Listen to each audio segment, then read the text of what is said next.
So finally, Collaborate and Learn part 11, and it's been a long journey to get to this point. I've been really busy, so apologies to everyone, especially Steve once again. So let's pick up. Now what happened is that Steve sent me some amendments to the structure, getting some ideas down, kind of elongating the track and turning it into something more substantial. And so what I've done is I've loaded this up into Cubase 7.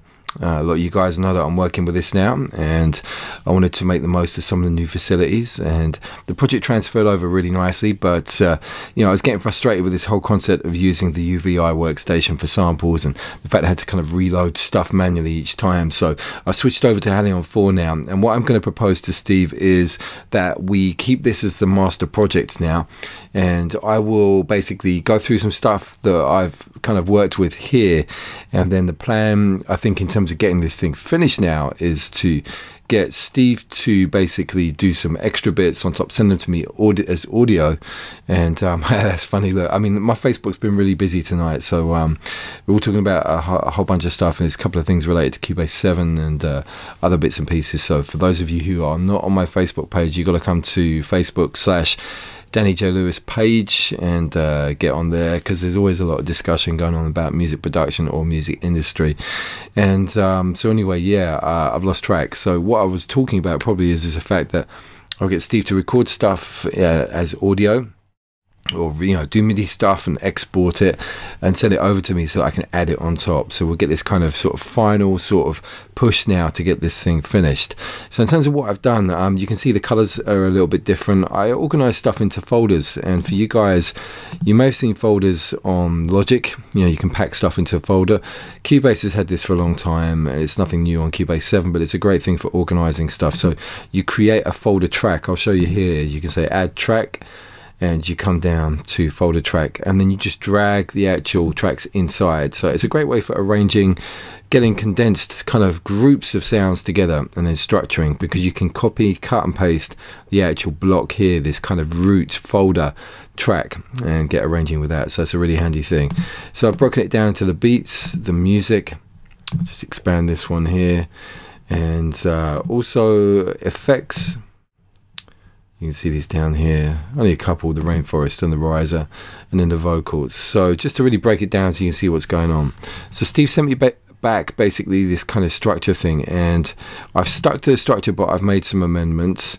Didn't have enough time to go through what I was doing in real time, because actually I've spent probably about a couple of hours in all in terms of tidying this up and working with it. So what I'll do is I'll expand this, and I'm just going to take all of the tracks to one row, condense it down, and same with this.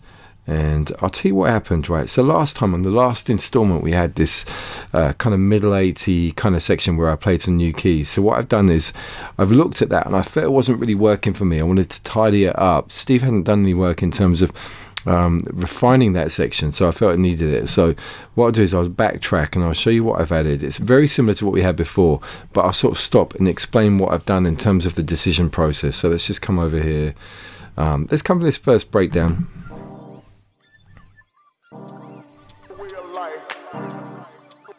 By the way, this hasn't been mixed fully yet. Okay, we'll come back to that in a minute. So this was the first breakdown. So we got a little bit of a build up here. If you remember, there was like an echoey repeating vocal.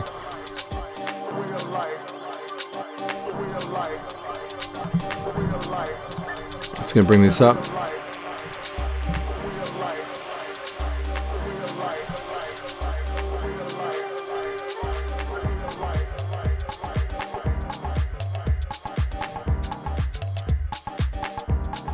So you can see what's going on. The other thing that I did was to put a ruler track at the top and set that to seconds, so you can see the time.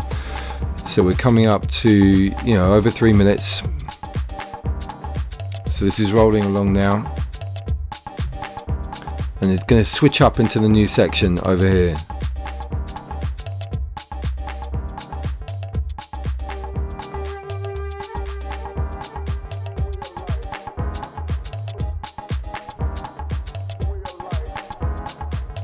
Actually, listening back there, for me, even though I just worked on that, Now I'm listening to that. There's something about that stabby section coming in there that feels too busy. I'm wondering about basically to give it some space because we need some contrast. That stabby thing has been going on for too long. Let me come back.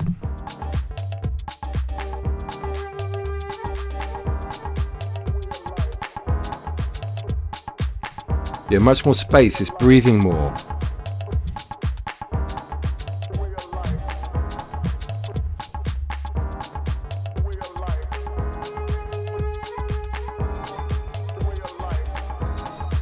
Now that's actually a much better progression. I'll tell you what I did here. I colored this differently. This is the same flute as before, but what I did was I transposed it because the musical section is going up by 1 semitone at that point. So you can see up here it says transpose, and that's number 1. It was originally 0, so you can actually transpose audio. And it does it in real time, so you can just try out ideas. It's a really powerful thing in Cubase. So coming back.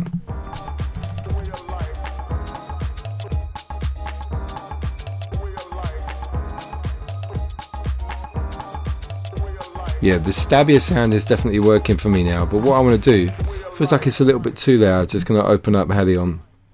There's a mixer here, I think it's the second one.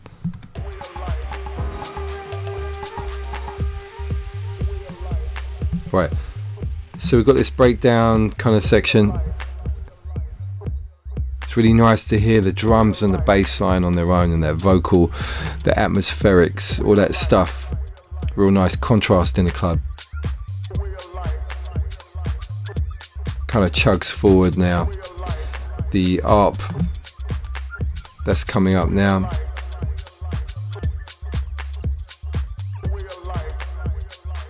So the challenge here was to get this transitioning, to let people know that things are changing. So I took out the kick there. You'll see what happens with this bass in a minute. A long pitch bend on here.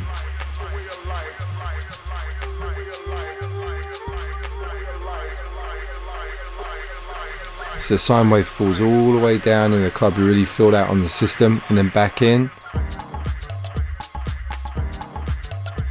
The vocals still tripping out, keeping that continuity going.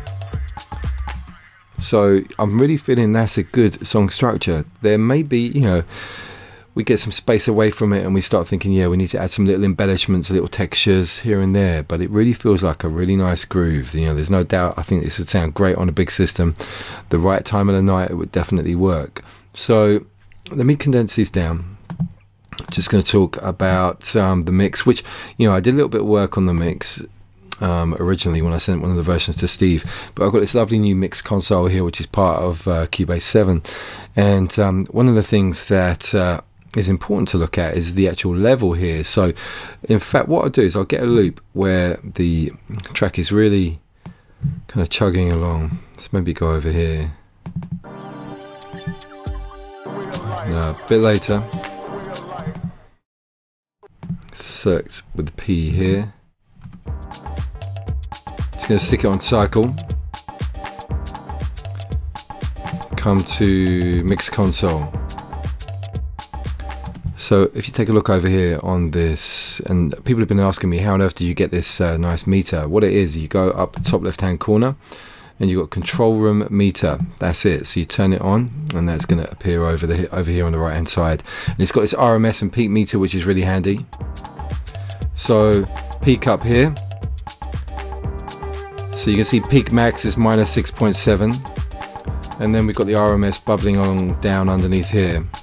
So I need some more level, and I remembered that we'd actually brought the level down on the channel because things were really hot. So I need to take a look. This is one of these new things. So we've got racks, we've got pre-filters, gain and phase, and you can see up here we've now got a slider for gain. So this was set, there we go, minus 12.4 dB. So let's just lift this up.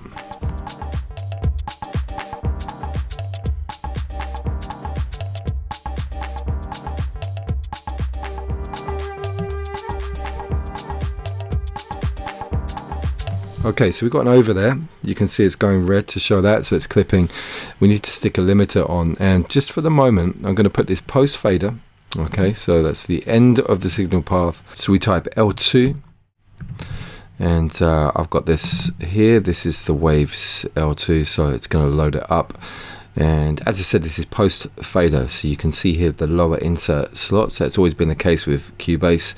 So you got insert 7 and 8 are post fader, so that's after the fader, and that's where you'd want to put something like this in Cubase if you were using it. And what I'm going to do is just for the moment load up the high-res 16-bit master. Let's just take the threshold up, and I'm going to show you how we can get a nice level out of this. Let's reset that clip. You can see here when the signal's being reduced, so that means that we've got a nice loud signal.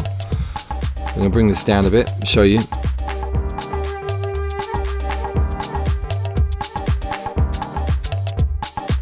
So what's happening is we're getting an overall level that's louder, but personally I was preferring it a little bit more subtle. I don't like it to be too heavily limited. Don't want that whole kind of square wave thing that a lot of people get when they master their tracks. So anyway, look, what I'm going to do is I'm going to save the settings that I've got here, send it off to Steve, and I'm going to send him a bounce, an MP3 bounce of the whole track so far. And Steve, what I want you to do is to have a listen, send me back some comments. Maybe we'll do a Skype chat this week about it, and then if there's any little bits and pieces that you feel you want to add, go for it, you know, send it over. This is sometimes a really nice way to do it, you know, if you bounce your track completely and then have it visible and no other plugins running, it takes all that sort of stress away. It's a nice way to maybe think, yeah, I need to add a little crash here or a synth or, you know, anything. So have a think about it. So yeah, there we go, we're back on track. Hopefully we will get this track finished this side of Christmas, and that's a little bit of a challenge because it's Sunday the 16th of December 2012, but let's see how it goes. And as usual, you guys, if you're into it, if you've got any comments, please put them in the YouTube page. Follow me on Twitter at Danny J Lewis, all one word, and also the Facebook page. That's Facebook/ yeah, Danny J Lewis page.